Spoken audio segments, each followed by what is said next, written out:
Okay, we're going to go through the Scorebug operation here a little more thoroughly. So again, the user interface with all the different graphic options here, as we show each one of these in other videos. Here we'll use the score bar setup. So in the score bar, we can simply bring the score bar in, and it will animate in. As you can see, we can make the score bar bigger. We can use the mouse, and we can move that around in the XY direction by simply highlighting it and moving it with the mouse. So you can resize this, all the animations and everything resize in real time. So if one day you're doing a web stream, another day you're doing a televised, then you want the bugs to be different sizes. It's real simple. All you have to do is resize them down. So to give you a quick idea of this, we'll bring in a movie file that we have, and we'll start that, and then we can resize that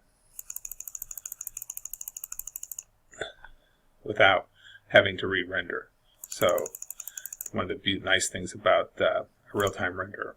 So we pick the colors and put the logos in, put a little bit of information in from the team setup, which we discussed. So just a little bit of information that goes in for the home and away team, picking of colors, logos, etc. And that populates everything that you see on the screen. Again, the number of timeouts, as we talked about in the game setup, you can set those manually. So we can make those 6 if we wanted to, and we automatically have 6 timeouts. Total number of periods is set to 4.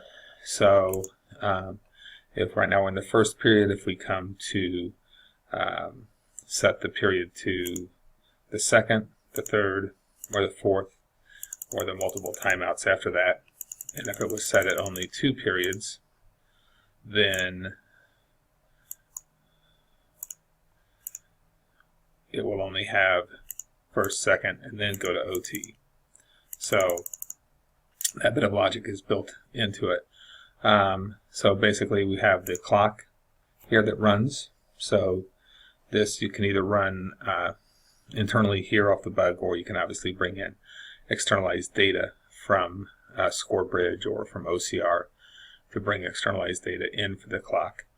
The shot clock, right now we have the shot clock set to insert at 30 seconds and for it to reset when the shot clock hits 40 seconds. So when whatever that value is, it might be 35 seconds for the reset value for the clock to go back in. So if we start the clock and now running on to 38:37 at 30 seconds, that the shot clock will insert now. As you see, it will animate in, and you'll see the shot clock counting down.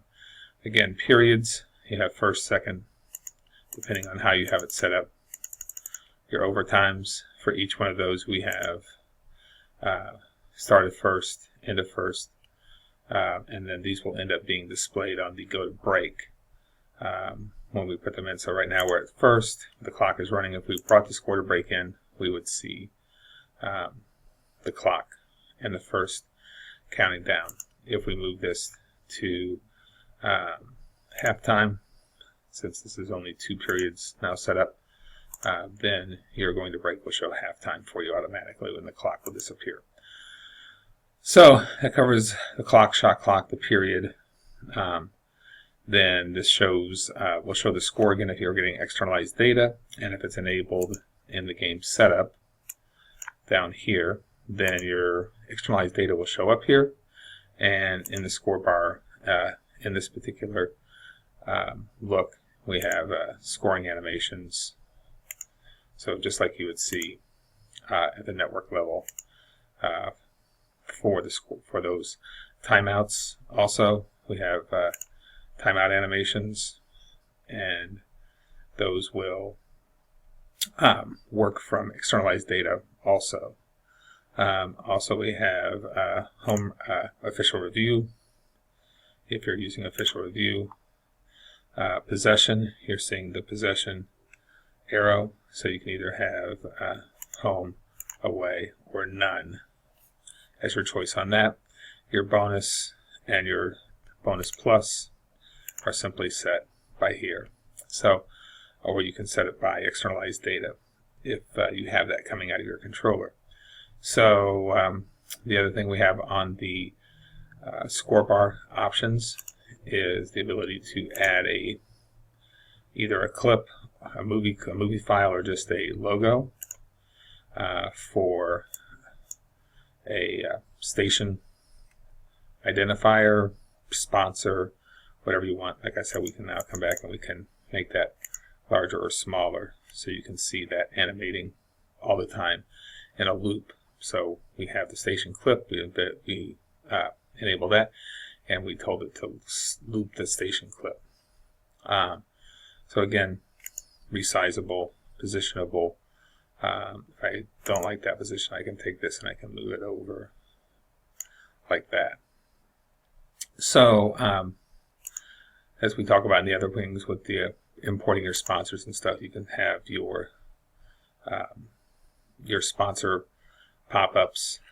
Again, the little silver box around this is generated dynamically by the system according to the size of the logo or movie file that you put in. So that is automatically generated and will resize depending on the size of the image that you put in. Let's see if I have anything else in here. I have another one. It's a little bit different shape, but it still has the same box around it. So that's about it for the score bar. Most of this stuff can be controlled from externalized data coming in, and all the animations will trigger off of that externalized data coming in.